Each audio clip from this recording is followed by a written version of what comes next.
L-aħħar statistika tal-Uffiċċju Nazzjonali tal-Istatistika turi kif il-ħolqien tal-impjiegi baqa' jkun primarjament fis-settur privat.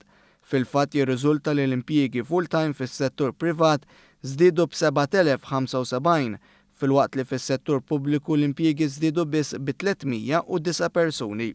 Dan kollu meta mqabbel April ta' din is-sena ma' April tas-sena li għaddiet. Fil-fatt f'dan il-perjodu l-impjiegi full-time irreġistraw żieda ta' 4.3%. B'hekk sa dan il-perjodu n-numru ta' nies jaħdmu laħaq il-181,500 persuna.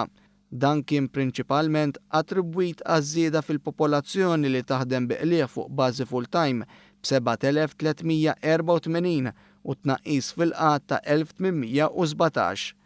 Dawk li jaħdmu għal rashom fuq bażi full-time żdiedu b'420 meta mqabbel ma' April tal-2015, filwaqt li l-att ta' persuni reġistrati bħala impjegati żdied b'6,964.